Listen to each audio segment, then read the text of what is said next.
ஆண்டவரின் குரலை கேட்காமல் அவர் கட்டளைகளுக்கு கீழ்ப்படியாமல் இருந்தால் இந்த சாபங்கள் அனைத்தும் உங்கள் மேல் வந்து நிலைக்கும். அவை என்னென்ன என்று தெரியுமா? ஆசிகள் வேண்டுமென்றால் ஆண்டவர் வழியில் அவருக்கு கீழ்ப்படிந்து நடங்கள். வளமோ இடமோ விலகாமல் இருங்கள். ஆனால் உங்கள் கடவுளாகிய ஆண்டவரின் குரலுக்கு செவி கொடாமல் அவர் உங்களுக்கு கொடுத்த கட்டளைகளையும் நியமங்களையும் கடைபிடிக்காமல் வளமோ இடமோ விலகி சென்று வேற்று தெய்வங்களின் பின் சென்று அவற்றுக்கு ஊழியம் செய்தால் இந்த சாபங்கள் எல்லாம் வந்து உன்னில் நிலைக்கும். நீ நகரிலும் சபிக்கப்படுவாய், வயல் வெளியிலும் சபிக்கப்படுவாய். உன் கூடையும் மாவு பிசையும் தொட்டியும் சபிக்கப்படும். உன் கருவின் கனி, உன் நிலத்தின் பயன், உன் மாடுகளின் கன்றுகளும் உன் ஆடுகளின் குட்டிகளும் சபிக்கப்படும். நீ வருகையிலும் செல்கையிலும் சபிக்கப்படுவாய். ஆண்டவர் உன்னை பாதுகாக்க மாட்டார். நீ மேற்கொள்ளும் அனைத்து செயல்களிலும் நீ கெட்டு விரைவில் அழியும் மட்டும் ஆண்டவர் உன் மீது சாபமும் குழப்பமும் பேரழிவும் வரச் செய்வார். ஏனெனில் நீ உன் பொல்லாத செயல்களினால் ஆண்டவரை விட்டு விலகிவிட்டாய்.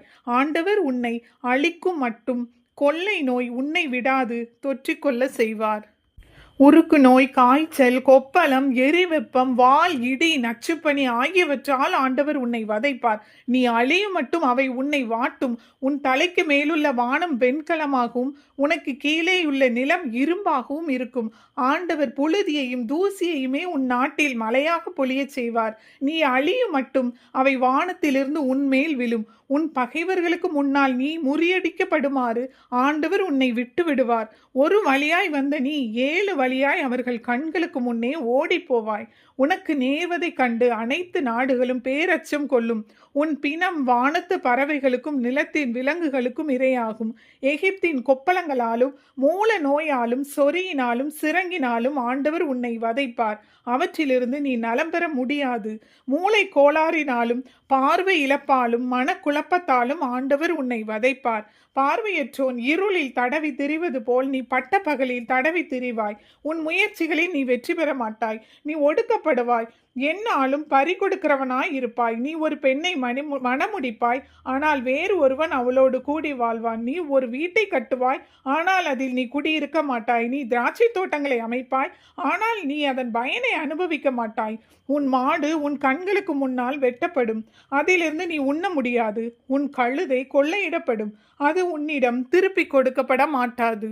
உன் ஆடுகள் உன் பகைவனுக்கு கொடுக்கப்படும். உன் கண் முன்னே உன் புதல்வரும் புதல்வியரும் வேற்று மக்களுக்கு கொடுக்கப்படுவர். அவர்களை பார்க்க நீ நாள்தோறும் உன் கண்கள் ஏங்கி பார்த்தும் பூத்து போகும். நீ அறியாத மக்களினம் உன் நிலத்தின் கனிகளையும் உன் உழைப்பின் பயனையும் உண்ணும். முழங்கால்களிலும் தொடைகளிலும் குணப்படுத்தவே முடியாத கொடிய கொப்பளங்களால் ஆண்டவர் உன்னை வதைப்பார். அது உள்ளங்கால் முதல் உச்சந்தலை வரை பரவும். உன்னை மரத்தாலும் கல்லாலுமான வேற்று தெய்வங்களுக்கு ஊழியம் செய்யும்படி விட்டு விடுவார். நீ அருவருப்பு பொருளாக, கேலி பழமொழியாக, நகைப்பு சொல்லாக ஆகிவிடுவாய்.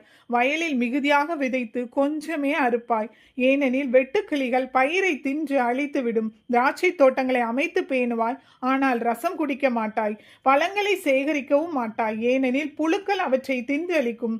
உனக்கு ஒலிவ மரங்கள் இருக்கும், ஆனால் நீ எண்ணெய் தேய்க்க மாட்டாய், ஏனெனில் உன் ஒலிவ பிஞ்சுகள் உதிர்ந்துவிடும். நீ புதல்வரையும் புதல்வியரையும் பெற்றெடுப்பாய், ஆயினும் அவர்கள் உனக்குரியவர்களாக இருக்க மாட்டார்கள், ஏனெனில் அவர்கள் அடிமையாக கொண்டு போகப்படுவர். உன்னிடம் வாழும் அந்நியர் உன்னை விட மேம்பட்டு இருப்பர், ஆனால் நீயோ படிப்படியாக தாழ்ந்து போவாய். உனக்கு கடன் கொடுக்க அவர்களால் முடியும், ஆனால் அவர்களுக்கு கடன் கொடுக்க உன்னால் இயலாது.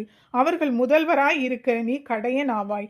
இந்த சாபங்கள் அனைத்தும் உன்னை துரத்தி வந்து பிடித்து நீ அழியும் மட்டும் உன்னை வதைக்கும். ஏனெனில் நீ கடவுளாகிய ஆண்டவர் கட்டளையிட்ட அவர்தம் கட்டளைகளையும் நியமங்களையும் கடைபிடிக்கவில்லை. இன்னும் நிறைய சாபங்கள் உள்ளன. எனவே இன்றே மனம் மாறி உங்கள் கடவுளாகிய ஆண்டவரிடம் திரும்பி வாருங்கள். ஆமென்.